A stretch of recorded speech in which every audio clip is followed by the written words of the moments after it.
Upper Wales. Awesome. Welcome to everyone who's watching our playback. This is our express session. It's very exciting. I'm so excited to work with three amazing consultants in my team and area. And this is our quick and easy entertaining in our TM6. So thanks so much for registering. Here is our recording, and thank you everyone who's made it on live. We're going to be racing through a stack of dishes, and we're going to give you some great tips along the way. As I said before, to our live viewers, we've got Deb and Beck joining. Tiff's joining too, and she will be on very soon, I'm sure, once she's got her baby to bed.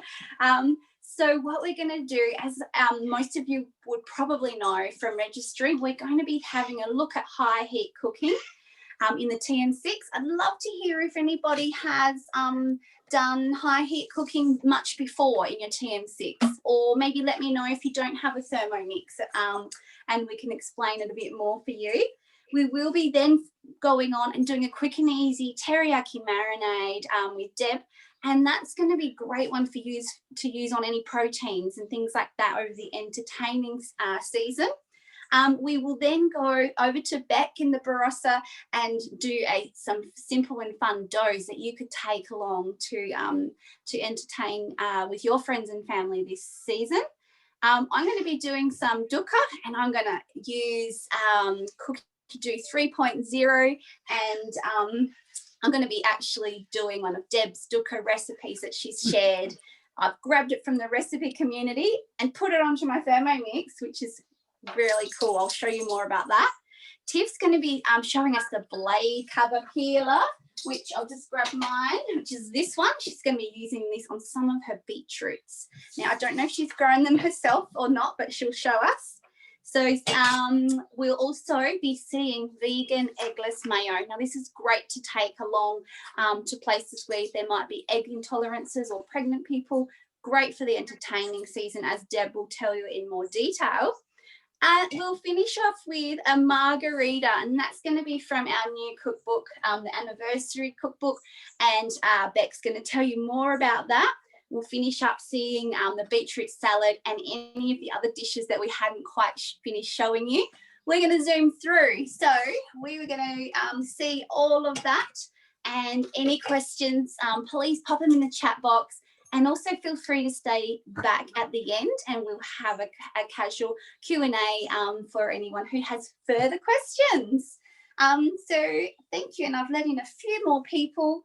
So what we will start with is me on high heat cooking. So let's get started. And if anyone wants to read out the chat, if there's any questions, or while we're going, just read it out for me. Deb, Beck, or Tiff, whoever can manage that. Now, I'd love to hear who has tried the high heat in your Thermomix already, in your TM6. Because TM6, unlike our other models, you can do up to 160 degrees. So what I do sometimes is type in high heat into Cookie Dough and find lots of different recipes there. Now, what I'm going to do tonight is we'll put this on while I'm talking about high heat. I love using it to add flavour. So I'm just going to show you a real simple one right now. And it's called caramelised onions. And this is perfect to add to your hamburgers, hot dogs, and tarts, quiches with the caramelised onion, and all kinds of things like that. So what we'll do is get that going.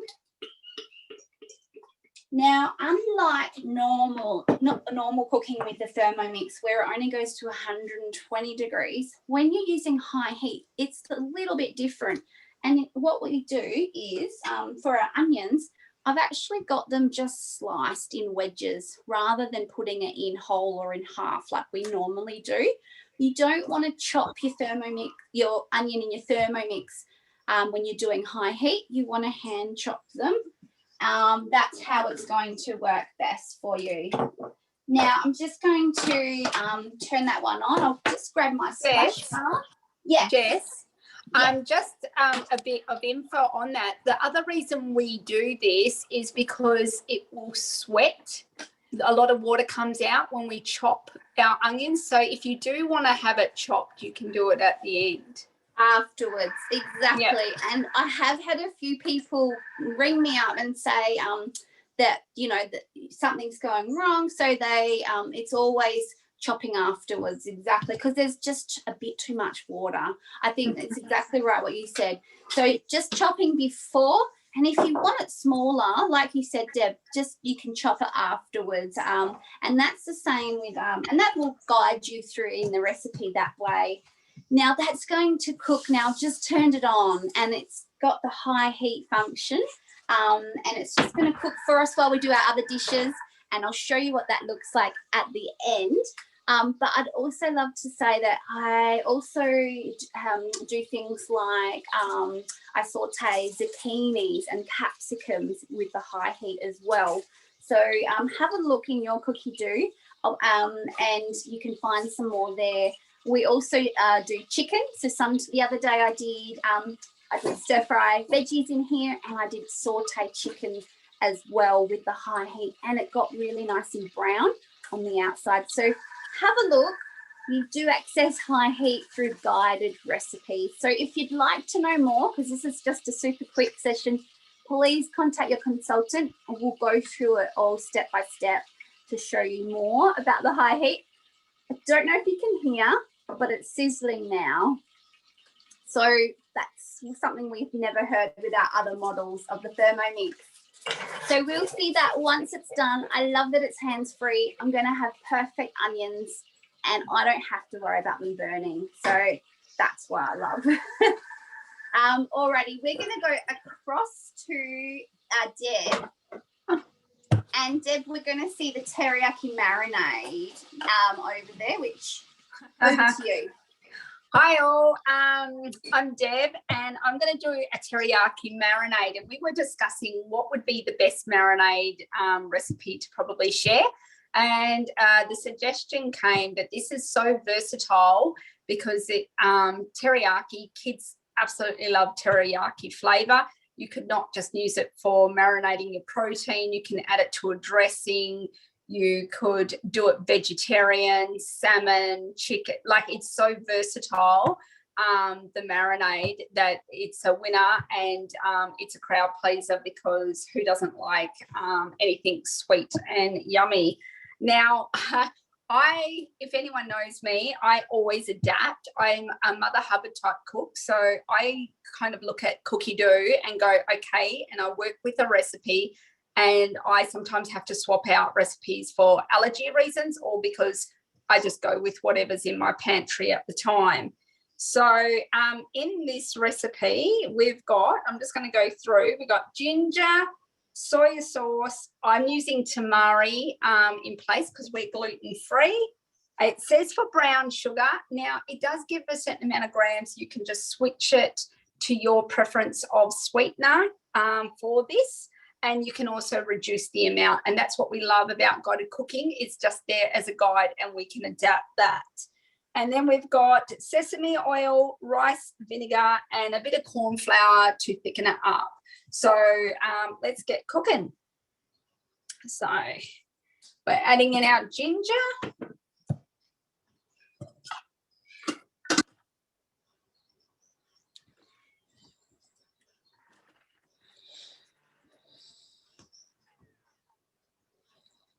And then I think this is really good because when you start making marinades, who goes to farmers market and see people selling gourmet marinades, etc., so forth? You could be saving yourself some money, but better yet, you could even start your own business using your Thermomix. So I'm adding in the tamari now. It's asking for 100 grams. I'm a believer in my Thermomix is like my business tool, not just as a consultant, but for other businesses that I like to do.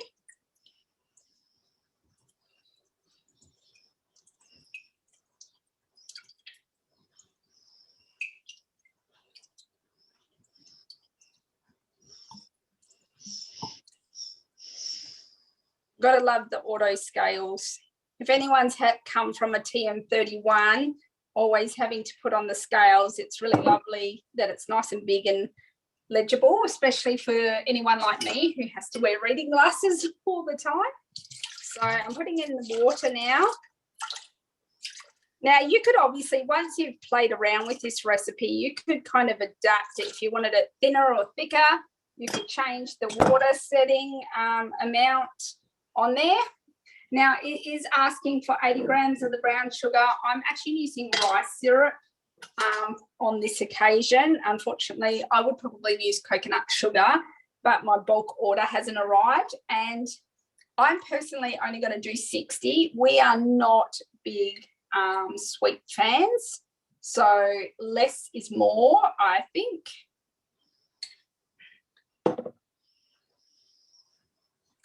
And some sesame oil.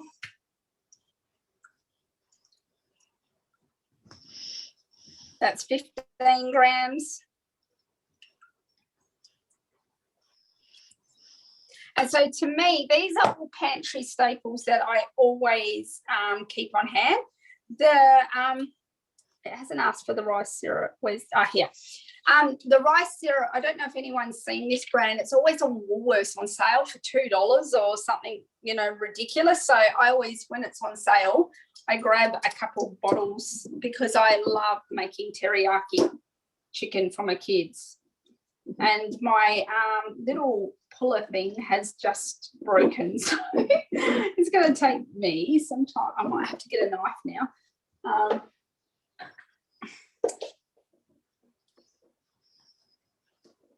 It's broken.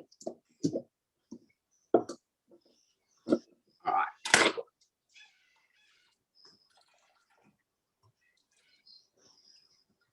And the corn flour has to be mixed in a little bit of water. So I've just put the corn flour here. I'm going to put 2 tablespoons of water.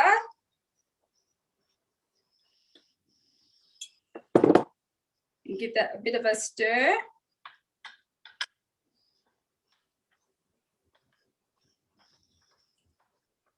Might add a bit more water. I think I put too much corn flour. That's all good.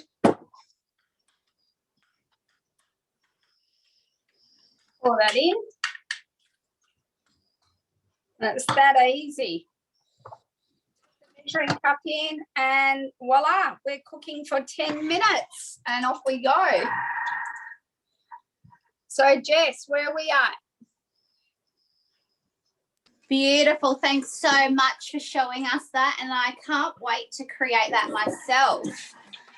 While that's cooking away, we are going to go over to the lovely Beck and have a look at some fun doughs that we can make. Thanks, Beck. Hi. Okay, so I always get appointed the family bread everywhere we go, and I like making different like kind of pull apart breads. So I've actually never made this one before. So we're going to go through it together, kind of step by step. The cool thing about the Thermomix and the guided cooking is you don't know how to do things. It just tells you how to do it. So you just follow the steps. So, sorry, I've got mine a little bit short. So I'm going to show you the screen rather than me, if you can't see my head. All right, so we're just going to follow. So we're going to start with the dough. So it just asks us to grease a bowl to pop the dough into. And then you just follow the instructions. So as Deb was saying, there's a built-in scale. So you just got to make sure you don't get too close. And pour him in.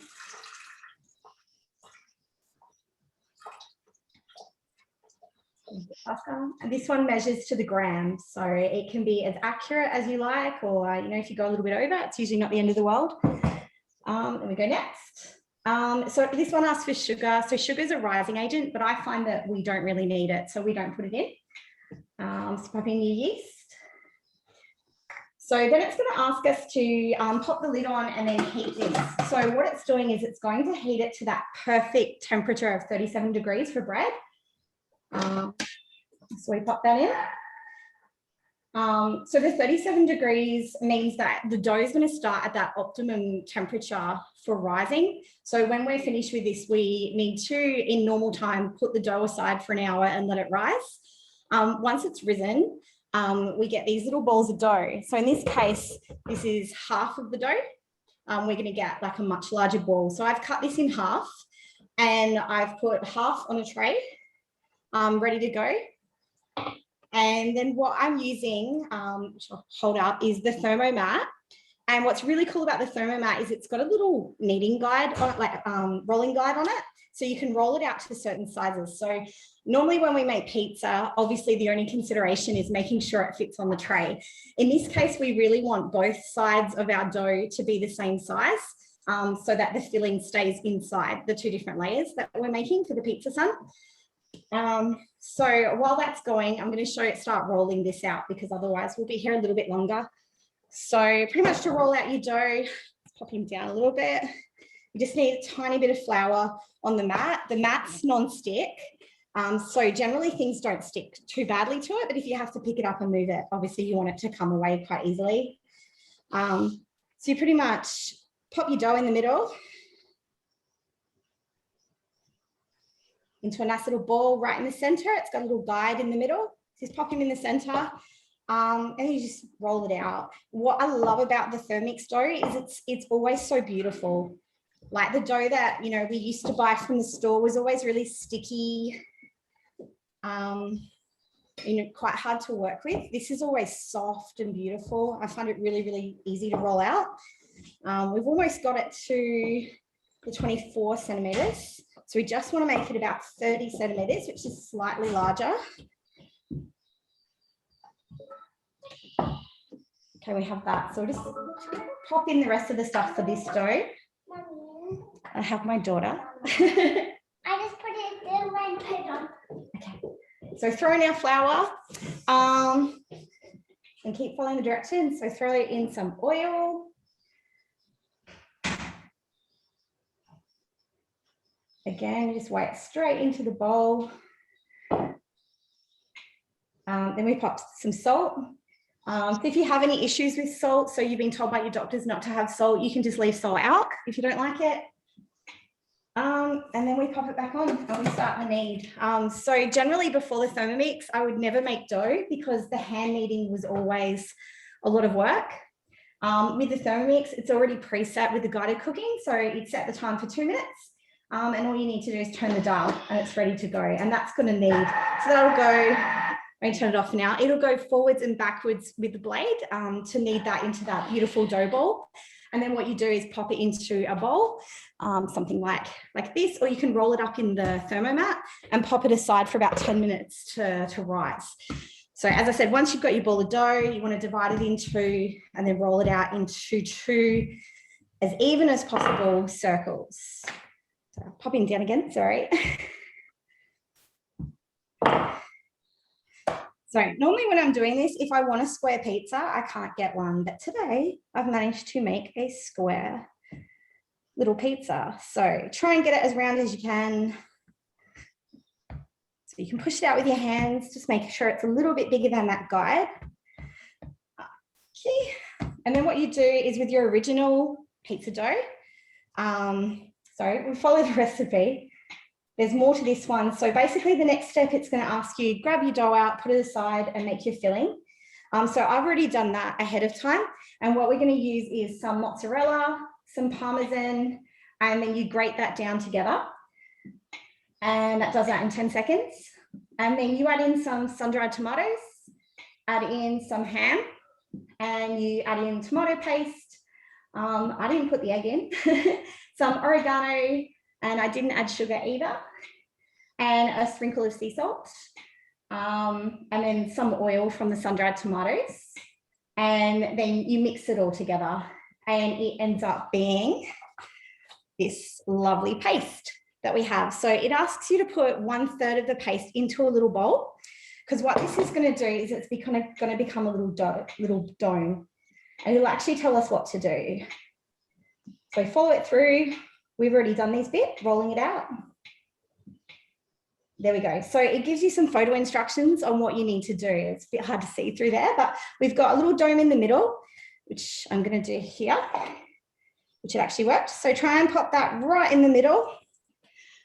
And then what you need to do with the rest of the filling we keep going. Then arrange the remaining filling around the outside. So we want to leave a little bit of a gap here, a little bit of gap on the end. So just going to really quickly plonk this around the outside. So this becomes our filling. Now, the cool thing about these recipes is you can change it. So if you don't like the sun-dried tomato filling, you could probably make like a nice pesto filling, or, you know, you could probably pop some pepperoni around the outside. You've just got to remember that you've got to cut it as you go. So it's got to be fairly easy to cut through. So what we do is we just make that into a little snake around the outside. The cool thing is it doesn't have to be terribly great because you're going to cover it up anyway. Okay. This is perfect for New Year's Eve. I know. Breads are awesome. Everyone loves bread. All right, so what we do is we move this out of the way. And you want to pop your first dough, second dough that you roll out on top of the first one. This is where you hope you got them the same. And you line them up so that they're the same.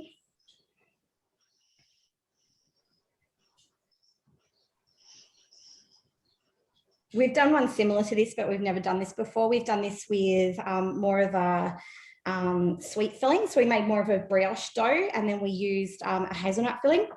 So pretty much what you need to do next is just use a fork. It actually tells you, sorry. Cover it up. We've done that. Oh, sorry, we have to shape the little dome. So it's asking us just to grab this to push this down. But you could probably do that with your fingers, just to make sure this bit here is secure. And then I think I went past it. You can go back, go around with a fork and just push him down all the way around. So you can use a little bit of flour just to seal it so it doesn't pop open when it's baking. All the way around. As I said, this is awesome. It doesn't really need a lot of flour because it's not really a sticky dough. Like, it's really, really nice to work with. All right. And I've got air in there. Can you see it popping up again as I do it? It's quite funny. Okay. All right. So the next thing you need to do is grab a sharp knife. And I'm just going to show you a little bit of it because you can imagine how to do the rest. You're basically cutting this whole thing all the way through into quarters, like that. And then you're going to cut each section again into halves. Sorry, keep getting where, showing the directions. So show these into halves and then into halves again, making sure you're not cutting into the dome. You just got to make sure you're on the other side of it to keep everything in the dome. And then what you want to do is grab one of the bits each, like kind of each time, and you want to pick it up and twist it across slightly, 90 degrees. So you've got like that little bit of the filling open. And then you go around the whole thing and you do that. So cut each into 4, twist the sections up and sideways. And then what you want to do is give it an egg wash. So grab an egg, whisk it up, a little brush. Brush the whole thing and then pop it into the oven at 180 degrees. It should only take about 15 minutes to cook. So that's pretty much it. So we're going to go on to something else and then we'll show you later. Well done, Beck. Now that was Beck's first go in our team classes. Beck's done many classes in the past, but I loved how you managed to do such a a complex thing in that time frame. So thanks so much, and I look forward to seeing it when you finish doing that. Thanks so much, Beck. Beck, do you have the Creating Something Incredible cookbook? No, I don't have it. I really want it. Oh, we'll talk about that in a sec too. Alrighty, so I've just popped a few of the links into the chat box for the dishes that we're doing, and I've just tried to put the dukkha link in, which is what I'm going to be doing next. Sorry, I'm going to change spotlight. change spotlight. There we go. So I've just popped Deb's dukkha recipe. I'm excited. Someone's cooking my recipe on their thermi. It's so exciting. I'd love to hear if anybody here has used Cookie Do 3.0 before.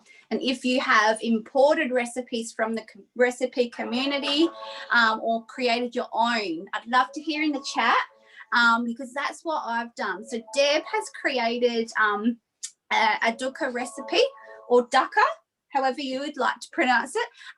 And she loves making this and having it in our home all the time. And I said, I'd love to try her recipe because I haven't made any dukkha for ages. Can't wait to put it on my salad that I made earlier today. And I'll tell you some other uses in a moment, but let's get that going. So I will give you a close-up. I'll see if I can come a little closer. So what I've done is just grabbed the link like the one I popped in the chat box, and I've popped it, I used my phone and I added it in as a created recipe. Now, if you would like to know how to do that, please ask your consultant and we can show you how to do that. You can have your own personalized session and we'll show you exactly how to do it. Now, you can't see it quite from the screen. I'll give you a close-up later on from my other thermi, which I can do a close-up on and show you exactly what some of these things look like. I've just brought that up on my screen now and it says almond and lemon myrtle dukkha. So what I'm going to do is just hit start cooking. So this is a photo and a recipe that Deb has put up onto the recipe community, and it's going to show me exactly what to do. So I'm just pressing the scales and it's got the ingredient list on the side. So I'm going to pop in some sesame seeds, some pumpkin seeds, some coriander seeds, and I've topped it up with a bit of coriander. Press the scales in between. Now, you can't really see. I'll show you a little bit. Can you see those little seeds? They grew on our coriander bush, but I just ran out. So using a little bit of pre-mixed spice and a little bit of cumin powder because, again, I've run out on cumin seeds. So what kind of dukkha is this going to be? So first of all, we just pop those in. And then I'm going to press the blades button and it's automatically bringing up 7 minutes, 120 degrees, speed 1. So I'll just turn that on. That's going to dry roast some of those spices that we've just popped in. If you have them whole, that will obviously be even more flavoursome, but that's what we're going to do. We're going to dry roast those in the Thermomix. I'm not going to have to worry about it burning, just going to leave it. And once that's done, we'll come back and I'll tell you a bit more about how you could use the dukkha, and we'll blitz it up and we'll take a look. We'll also be adding almonds, and you could add anything you like hemp seeds and things like that. So we'll talk more about the dukkha once it's done. For now, we will jump over and see Tiff, if Tiff is available. Let me see. Yes, I'm here. There she is, Tiff. Over to you in the Flurio. Hi, yes, down in Victor Harbor, just outside Victor Harbor here on my farm. I'm Tiffany and I am going to make the beetroot salad. And before I get started on the beetroot salad, I'm going to show you how well the blade cover peeler works. So I'll press home so that I can have my recipe up and still go to the home screen. And then I need to swipe and go to where all the icons are, all the different uses, and select the peeler mode. So we have a whole bunch of different modes. If you can, how well you can see this. Anyway, this one is the peeler mode. So once you select it, it has instructions on the screen. And it tells you to put in 600 grams of water, which I have peeler. You just hold it. Make sure the bit that's got the high edges goes on the high blades. Then you press it down and it's locked in. You can tell that it's locked in. It's quite firm when it's in the right spot. And then you can put between 600 to 800 grams of vegetables. And I'll put my beetroots in. So no, Jess, I didn't grow these ones. I had some growing, and when we went away to Perth, we didn't pick them before we left, and when we got back, they had gone a bit old and they've gone to seed. So I'm just letting them stay in the garden and grow some seeds for us to use. So we'll pop these beetroots in. And then it's just 4 minutes to remove the peel. So we press that and it's already selected the 4 minutes. That's got the peeler mode. So you can make the time longer if you think it will take longer. I usually do the 4 minutes and then check my vegetable that's in there to see if it's peeled and then do it again if I need to. So I'll just press the peeler mode and you'll come back to me in 4 minutes with peeled beetroots ready for the beetroot salad. Awesome. Thanks so much for that, Tiff. And I love how the blade cover peeler has just come out. We're all just getting one ourselves. And you guys, if you haven't got one, you can actually get one as a virtual host reward just by inviting 2 people along to this. Now, if you hadn't got around to inviting anyone, talk to your consultant and we can help you so that if you watch it back, you can still qualify. So if you're after a half-price blade cover peeler, so it works as a blade cover as well for slow cooking, then contact your consultant and we can figure out how that can work. Just need 2 friends, 2 guests who are a bit curious that can watch it and we can help you with that, or one of the other amazing host rewards. Now I'll show you how the onions are going. Remember, I popped them on at the beginning. Now I've just added some water because there's one more step here for a little bit more cooking. So looking a little bit more juicy because I've added the water, but you can probably see from where you are the colouring of the onion. It smells absolutely amazing. And I've just done a small batch today. But it just, you can do double as well. You can do various quantities. It smells so good, really, really good. I'm just going to pop it on for the last 4 minutes with that water and a bit of salt, and that's going to be perfect for me. Just need my measuring cup, which I can't find, so I'm going to put my TM5 measuring cup on. There we go. And then I'll show you again, but perfect. I'm going to use this one on just some simple puff pastry with a bit of ricotta, and I'll put some greens on once it's cooked. So that's probably what I'm going to do with these onions, and take a little tart to somewhere tomorrow, and that's going to be quick and easy. Thermie's done all the hard work for me, which is awesome.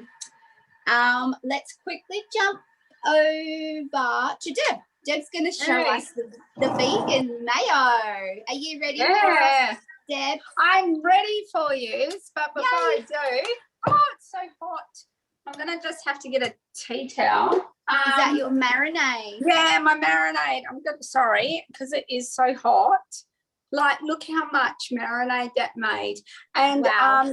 I was just thinking, this is so good to give like umami flavour, because I had a taste of it. So if you're wanting to get a umami, or I often use, ironically, tamari, and I don't use dark and light soy. Even just a little bit of this with your tamari will give it that depth or that richness. I was thinking it's really going to be good in sushi even. And the other thing I thought of is, you know, when you make your little beef or chicken meatballs, just adding a little bit of the marinade in just gives it that extra bit of oomph. I'm always thinking of ways to utilize one recipe for a lot of different recipes. So there's some ideas for the marinade. Now, I'm so excited to be sharing this next recipe. I've got to say, making mayonnaise in the Thermomix, I've been doing it for 12 years. And if there was one thing that would have sold me on the Thermomix, it's mayonnaise making. I've got Irish ancestry in me, and anyone who comes from that, we put mayonnaise on everything. You know how Australians put tomato sauce on everything? I put mayonnaise on everything, and I used to only buy 2 mayonnaise in the shop prior to making it, and it would cost an arm and a leg because I'm very, very fussy when it comes to a good mayonnaise. So a couple of years ago, well, probably within the last year, we found out that one of my daughters got an egg allergy, and I'm thinking, oh my goodness, there goes my life. literally, but never fear. We've got this vegan mayonnaise recipe. And I've got to say to you, you can flip the switch on mayonnaise. You can reinvent mayonnaise. And, you know, especially at this festive time where you're all bringing your own salads, you can make yours stand out. You can make yours different, whether you're blitzing some sun-dried tomatoes in the mayonnaise and then adding it through pasta, or, you know, putting it in a salad, or better yet, some suggestions by Tanina is she puts some yellow curry paste, or I sometimes like to put my own homemade curry powder in the mayonnaise, and then you got like an egg and potato salad with a bit of curry flavour to it. Maggie beer, I'm a big fan here in the Barossa. Instead of utilising, say, your vinegar component, you put in some of the juice, or you actually put some apple in it, and then it pairs really well with those elegant and refined salads. So there's lots of things that you can do with the vegan mayonnaise. And even if you aren't vegan, I do think it's really integral to learn how to make this. You cannot taste the difference. I'm telling you that, being like it's up there with my coffee snobbery. But the benefit is, as Jess mentioned, if you've got pregnant people, you're going to events, people don't know sometimes if they're pregnant, or, you know, we're in Perth, they had 44-degree weather. You don't want to take a salad that has cooked or egg in it for a health risk, where, you know, at least when we're making it this way with our aquafaba, and I'll explain that in a minute, you know that there's no problems there depending on the heat and transportation. Now, I literally do this like at the back of my hand without all my eyes closed, because it's like a staple. But I always like to make it aioli. I don't think I ever make it without garlic, but if you don't want garlic, you just take it out. I put a clove about this big in, and firstly what I do is I chop this in the Thermomix on the speed 7.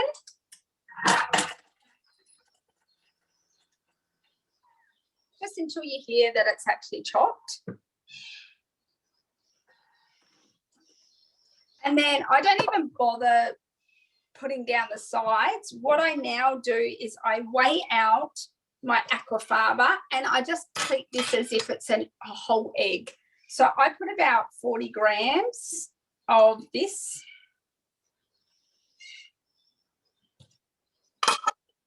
And then we put a good pinch of salt. Now the salt, and one thing I will say with the aquafaba, so if anyone doesn't know, aquafaba is purely the liquid strained from chickpeas. I have made this with the liquid from cannellini beans. I've even done it with kidney beans, and even though the juice is red for the kidney beans, your mayo doesn't come out dark. It actually still comes out the normal colour. So if you've got no chickpeas but you've got kidney beans, by all means use that. The trick also is to try and refrigerate it beforehand as well. And like your normal mayonnaise, you really would want to work with a clean, dry as dry can be bowl to begin with. So I'm just putting in a bit of salt. I probably put too much salt, so I might have to, if you put too much salt, just put a little bit of sweetener in it to kind of counteract it there. And then what I do, if we get out of this, is I just set it for 3 minutes or however long. I don't really worry, it's just to get the temperature, but I do have it on 37 degrees on there, and then I do 3.5, and I just let that go for a bit until I can kind of see it, like, you know, when you're starting your formation of your meringue cooking, where you see it froth a little bit. That's just my salt, because I've got rock salt. It's kind of going around the blade a bit.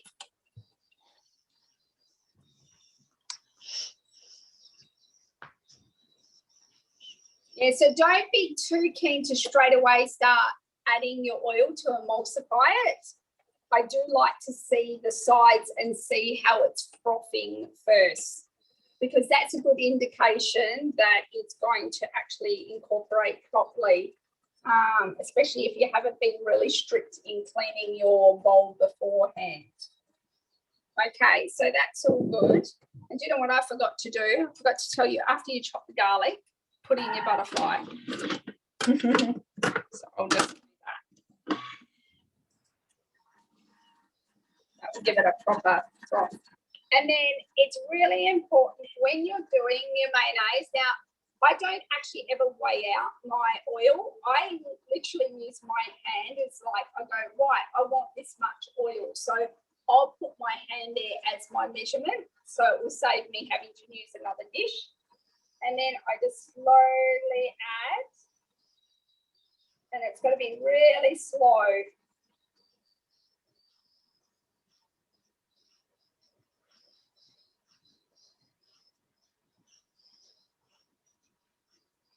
Sometimes you can do it up against the lid.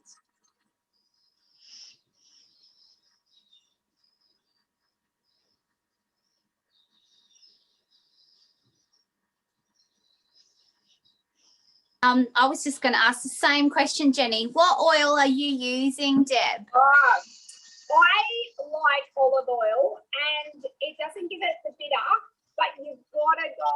Normally I buy organic oils, but with making mayonnaise, I can't find it extra light without having some kind of bitterness to it.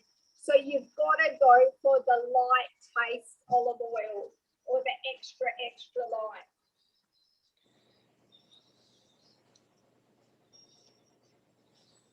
Awesome. And I'm going to pop a link to a generic aioli into our chat, Deb. Well, I'm thinking I'm going to add it to Recipe Community, and that might be like a homework for anyone who wants to start trying to do their creative cook too. Awesome. I was wondering if you had uploaded it. I'll do that tonight. Oh, awesome. Thank you. And we can email everyone with the link.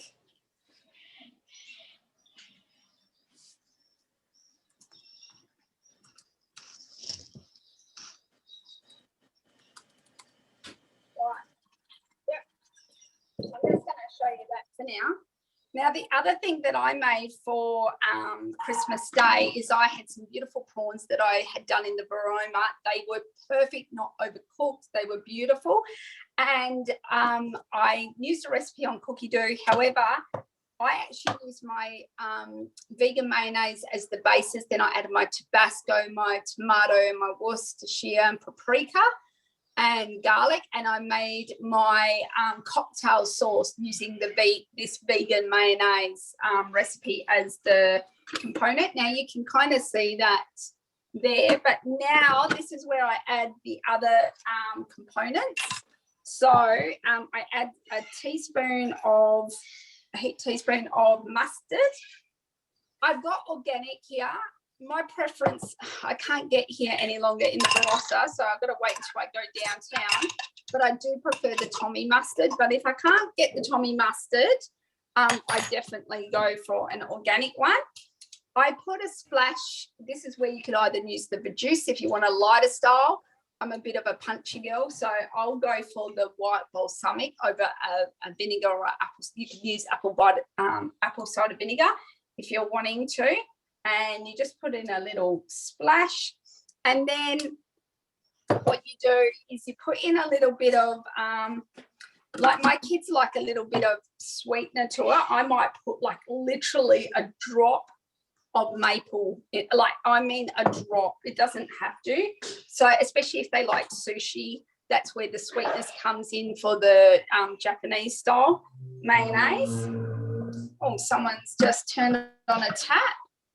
And then with the lemon, I just do about half or 2/3 of a tablespoon in there. And then I just get the little pips. I just put them all in the MC there. And if you don't have lemon, I actually use food grade lemon essential oil and just add a little bit of water if I'm wanting to, or just I even just throw in a couple of drops of lemon oil without even thinking about it. So I'm just going to stir that around a bit just to incorporate those extra And then I've got a container here. I'm just going to put that in. And I'm just going to shut the door because it looks like someone's decided to use the hose right outside my window. Okay. Just take my butterfly out. That looks amazing. Lovely. Yeah, so we use this for everything. And look at it. You would never know by the look or taste that it is egg-free. And it is so versatile. And I just like the safety component, especially in kids' lunches as well. There as well. I've made a bit of a mess there, but there you go. You can see how good and nice and beautiful. Like a really good set mayo. I'm definitely going to give that a go. Thank you so much, Deb. No worries. Wonderful. Alrighty, and we will jump over to Tiff if she's ready. And Deb, maybe I'd love to hear afterwards some more of the combos as well. Yeah, I will. I'll right. go through those. Yes, I'll let you clean up and we'll go over and see Tiff. Back to Tiff. I peeled the beetroots and I cut them up ready for the salad. You can see there, it's taken the skin clean off. It did an amazing job. It actually it does jump around a bit, and my measuring cup popped out at one point and I put it back in. But yeah, it did a really good job. You've just got to make sure that your beetroots or potatoes, or if you've cut something up, are quite even sort of shape. And my beetroots, the biggest one was about that big. It was a little bit bigger than my measuring cup hole, but I thought I'd give it a go and it worked fine. But it's probably why my measuring cup popped out, because they're a little bit big. But the smaller ones, yeah, they all worked out even and perfect. So that was really handy to clean. And now I'll start my beetroot salad. I rinsed them off and the water was so red that I thought I might try and make some Play-Doh out of the water. I like using natural dyes for my Play-Doh. Oh, that's and you can even use it for fabulous, Tiff. I noticed the same thing because I peeled some beetroot today and I was like, oh my God, I tipped it on my garden, but I'm like, wow, it's so red. Yeah, it was as dark as the beetroot is. So I just thought I could make some Play-Doh instead of when they ask you to add water to it, I'll add that. Awesome. I'll add my beetroot. Now this was a little bit over 400 grams, but I thought we can have a little bit extra beetroot in the salad, that's fine. And then I've also got, the next step is 100 grams of carrot. So I've got that in here, peeled and cut to fit through your measuring hole. And the next step is 1/4 of red onion. Now my red onion was quite little, so I added a half. I'll add both of those in. And 1 green apple cut into quarters. Once again, if it's one of those really big apples, just make sure it fits through your measuring cup hole. You want everything to be smaller than that measuring cup hole. And then some sprigs of coriander from my garden. It's gone to head, but I was able to get some off of it. 2 tablespoons of olive oil. 20 grams of lemon juice, which I already squeezed. Pinch of salt. I'm going to let everyone add their salt to their own bowl. And put the measuring cup on.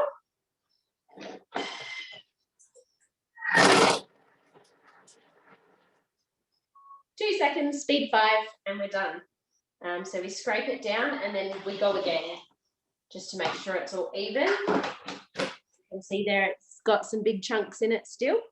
So we'll scrape down the sides. Make sure it all mixes nice and evenly. 2 more seconds on speed 5 again.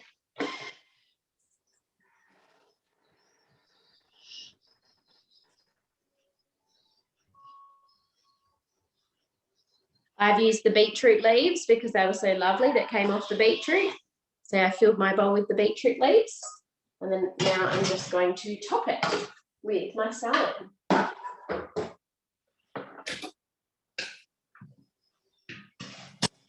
can still see me. So It's pour a- out that salad. We certainly can. And the vibrant colours Yeah, and so healthy. Yeah, That you can was- still see the green from the apple. The beetroot hasn't. Awesome. And I love how you've used the beetroot leaves as well as part of the salad. I love that sustainable No aspect. waste. I don't like. That's great. And You what can about get them without leaves on, but there we go. We've got beetroot salad, and it's a big bowl in my head. Yeah. Beautiful. Thank you so much, Tiff. And what are some things you often pop on top of your Cool. salad? Do you put any toppers? Salad toppers? So you can add the pepitas. Yeah, you can make a salad topper. So I have a mixture of seeds that I add, and yeah, I quite like hemp seeds and pepitas. And there's another beetroot salad that adds some different salad dressing to the top. Like you could add balsamic or something, but it's the lemon juice and the apples make it quite sweet and sour, so it's quite fresh tasting without any salad dressing. But you could add the mayo that Deb's making or anything else. Or my dukkha. Yeah, the darker. Yeah, Definitely the darker. Thank you so much, Tiff, for sharing that. And I hope your family enjoys that. And I got So- the peeler as a consultant. I got it as for my incentive. So if you want to earn things like the peeler and learn how to make lovely breads, I would never have made bread before getting a Thermomix, and really quick fresh salads. If you want to learn how to throw yourself in the deep end and learn how to make some new recipes, then become a consultant with us, and we have so much fun practicing recipes. I didn't like cooking before getting the Thermomix, and now I love cooking. Awesome. Thanks so much, Tiff, for adding that in. That's so true. And at the end of our session, I have a box to show everyone what you get when you join up as a consultant. So that was a really good point, Tiff. Thank you. We certainly do earn a lot of different incentives as consultants. I'm going to jump over to Beck, who's just started up again as a consultant after a little bit of a break. Beck's going to show us something yummy. Over to you. Hi. Okay, so I'm going to show you a cocktail. What I love about Cookie Do on the TM6 is that you have access to make your own collections. So one of the collections I have on my screen, you probably can't see, move it. Does that help at all? It's very bright.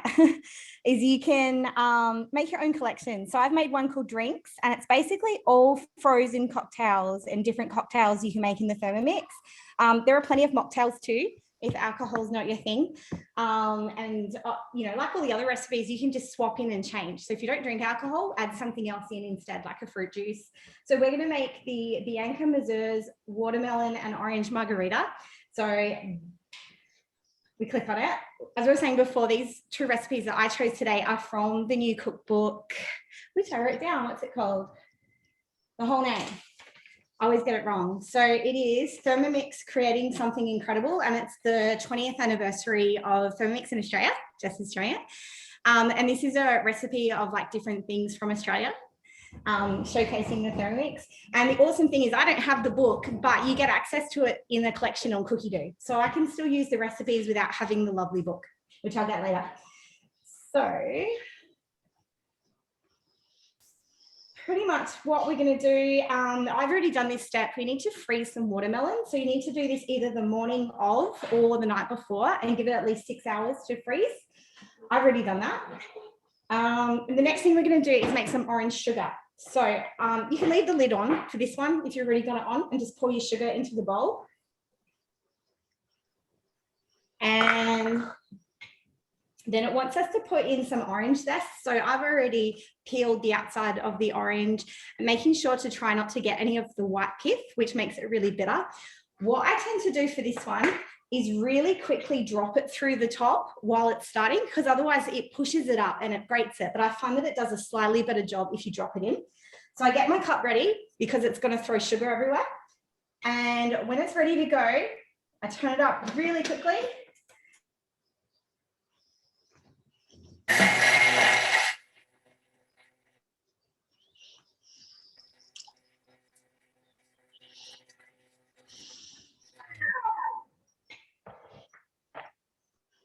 I'll wait for it to unlock. No. Okay, so then what we've got is a really fine orange sugar. So it's mixed the zest with the sugar. So you can keep doing that. You can go back a step and do it again if you'd like a little bit finer. But the thing with this is it becomes a garnish for the top of the glass. So you want it to kind of be a little bit grittier. So it's asking us to put 2 tablespoons of this onto a plate so we can pretty up our glasses. So squash that onto a plate.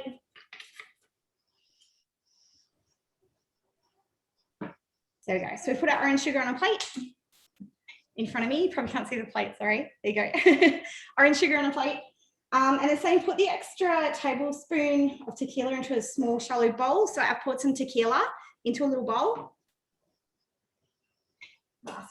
And then we need to dip the rims like a little cocktail maker. So you have your lovely margarita glass. Dip him in tequila, dip him in sugar. I got like the biggest glass I could find, so it doesn't fit on my sugar. Move sugar around. So you want it nice and coated. So obviously you'd have friends when you do this, or you just drink for one and leave the rest in the jug. It'll keep it cold, I promise.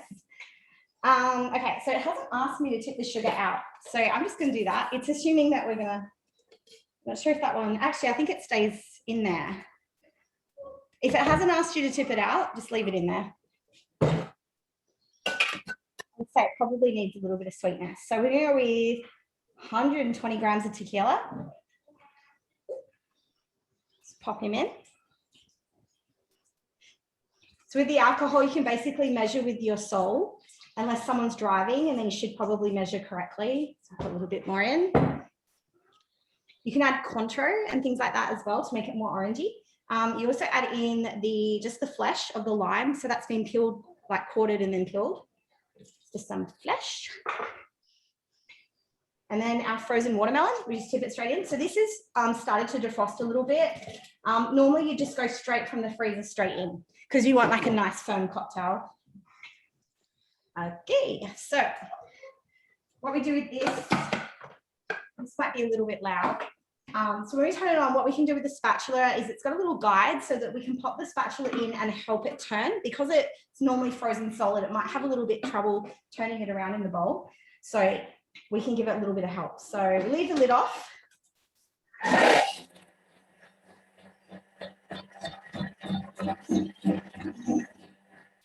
That sounds absolutely delicious. Now, while Beck's doing that, I think that's a minute of crushing. So while Beck's doing that, I'll show you what the onions ended up looking like. This smells absolutely delicious, and look how brown they are. That's just onions and some oil and then a little bit of water at the end. And I could almost actually add that through my salad. But as I said, I was thinking of putting it, making a really quick and easy tart. And you can always use caramelized onions on pretty much anything. TM6 has made those absolutely beautifully. So I'd highly recommend, and I popped a link. I will email everyone as well. I've popped a link on other high heat recipes, and please ask your consultant to see and learn more about those. I'm going to put those onions aside, and remember I was doing the dukkha. I'll show you that in a sec. Let's just cross over back to Beck with her delicious drink, and then we'll finish the dukkha, and I'll show you that in the salad. All right. Once it's done, normally it's a little bit thicker than this. As I said, we put the watermelon out a little bit earlier because I didn't want to go run to the freezer. Normally you get a bit frozen. This one's a bit liquidy. What you can do is use your lid as a little bit of a guide so that you don't spill it all down the side, and this will help you pour it straight into the middle of the glass. Fill him up. This works really well with frozen desserts as well, so you can use it as a guide to put it in so it doesn't go anywhere. And then take that off, and then chuck on your garnishes. And I've got some fresh mint from the garden. Just going to chuck in there as well. That looks absolutely gorgeous. Can you kneel down for a bit? And so I can see you with the cocktail. I'll take a little snap. Ready? 1, 2, 3. I hope that worked. There we go. Thank you. That looks great. Now, please taste it for us. It looks so beautiful. Really good. Is it? Oh, good on you. It's very Good sweet. on you. Thanks so much. You're going to show us the pizza sun. Has that gone into the oven? Yeah, let's go get it. Oh, great. And while Beck's getting her pizza sun, remember I was making the dukkha and I toasted it over there. I've just grabbed my bowl. It's cooled down. I've given it a shake and a stir till it cooled down. And when the lights go back green, it's good to go. So my recipe says add all the other remaining ingredients. So there was some nuts. Now, Deb, do you recommend roasting the almonds as well? I was going to say to you, I just put almonds. I just think it depends if people prefer. I sometimes have already activated my almonds, so I don't need to roast them. Sure. You could roast them if you want to, but I wanted to show the versatility that it didn't matter whether it was or it wasn't done. Depends and, how. You know, a lot of other ones would give pistachio nuts. Who like shelling pistachio nuts? I just wanted to make a dukkha recipe that has a lot of staples that people will have rather than hazelnuts or macadamias, because sometimes you can't get them as easily or they're just a bit pricey at the time, you know. Exactly. And in Australia, we have access to so many local almonds, especially here in SA. Thank you. Right. That is awesome. Now, I am, I've just popped a bit of salt and pepper, and I haven't got any lemon myrtle, and this is a lemon myrtle dukkha. So I've decided just to grab 1 drop of lemon myrtle. 1 drop. I wouldn't do more than a drop. That was really good. And I'm just going to jump out of this recipe, this one. I'm going to press the home and put my turbo on. So the recipe is telling me to do that, Deb's recipe that she's created. And I'm just going to turbo blitz that a couple of times. Braced myself for the nuts, but let's have a little peek. Yep, that looks good for me. There we go. And I'm going to pop that on this salad I made earlier today for our lunch. And be sure to say some for Julius. He's really wanting some. I know there is going to be plenty, because look at all that beautiful dukkha, and you could pop that on top of salads, on top of cooked fish and meats. What else would you say, Deb? What do you put it on? We love it so much, especially if you go to farmer's market and you get a really good sourdough. There's nothing like some local olive oil and some dukkha and sourdough. Or I even love coating it, on, say, chicken meatballs or we use it all the time. We like to pimp up, any type of salad or anything. It is a bit of a staple for us. The other thing too is look how expensive. Like, that's more than 100 grams there, and you think about what you're paying, for that in a shop. And the beauty of it is you've dry roasted it yourself, so it's so fresh and you can really tell the freshness. Sometimes, unfortunately, if you're buying dukkha in a shop, it's sat a bit long and it is a bit rancid. There's another reason to make it. Making our own, and that should be in the basic cookbook as well. Otherwise, we'll send you Deb's recipe. Just pop that on my salad. I'm sure Tiff would put it on her salad too. And I'm just going to go back over to you now, Beck. Okay. How'd you go with your? It worked out well. So that's the that looks amazing. We only had one. It looks fantastic. So that was done really quick. So obviously the longer you take doing it, if you take a little bit more time with it, you can make it look more professional. But it didn't even look like it was sitting down right, and it still worked out. Yeah, that's so good. And it's always a show. It's definitely a showstopper. And as you mentioned, it comes from the cookbook.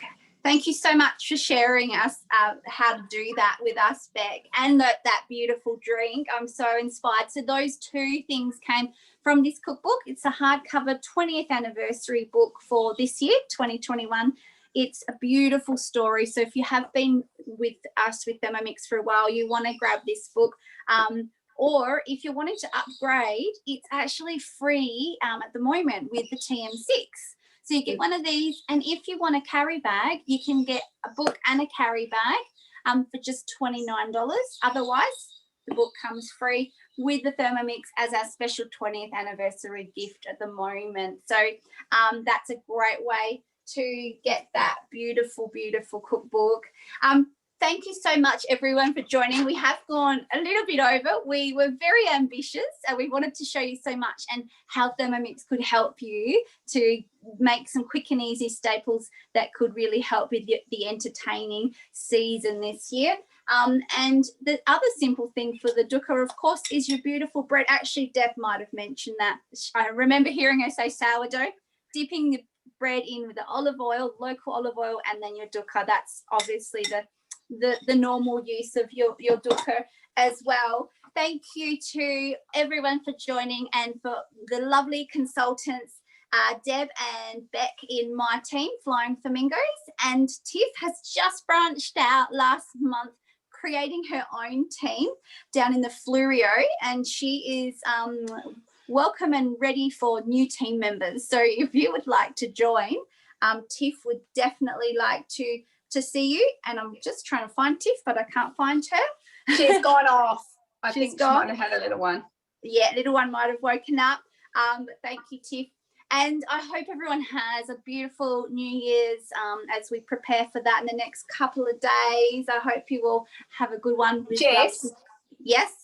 I just wanted to quickly say that Yes. I forgot to tell people, I never ever clean my Thermomix bowl after a mayo. I make it a priority to get every little bit of leftover cabbage, beetroot, whatever little bits and pieces, and I always make a mayonnaise, like a coleslaw, just with whatever's left in the bowl as the remnant.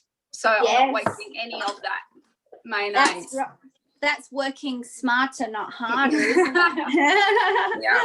So I did that. I thought, no, I can't let that go. You just did that? That is fantastic. I hope you enjoy that. And Beck, I hope you enjoy your beautiful pizza sun with your family. It's a great one to take to any kind of event. Thank you so much for sharing that. Whole jug of cocktail. Yeah. Yes. What are you going to do with that? You could put it in the freezer. Make it ice cream. I know. Exactly what I was thinking. Now, if anyone would like to stay behind and ask more questions, feel free. I'm going to press stop on the record, and we will look at the business kit if there is anybody wanting to see that. And we do have more classes coming up in January that we're all talking about. We've been brainstorming that. So if you'd like to see some more classes, we will let you know, or have a look at the link that you would have used when you joined this one. I'm just going to press stop.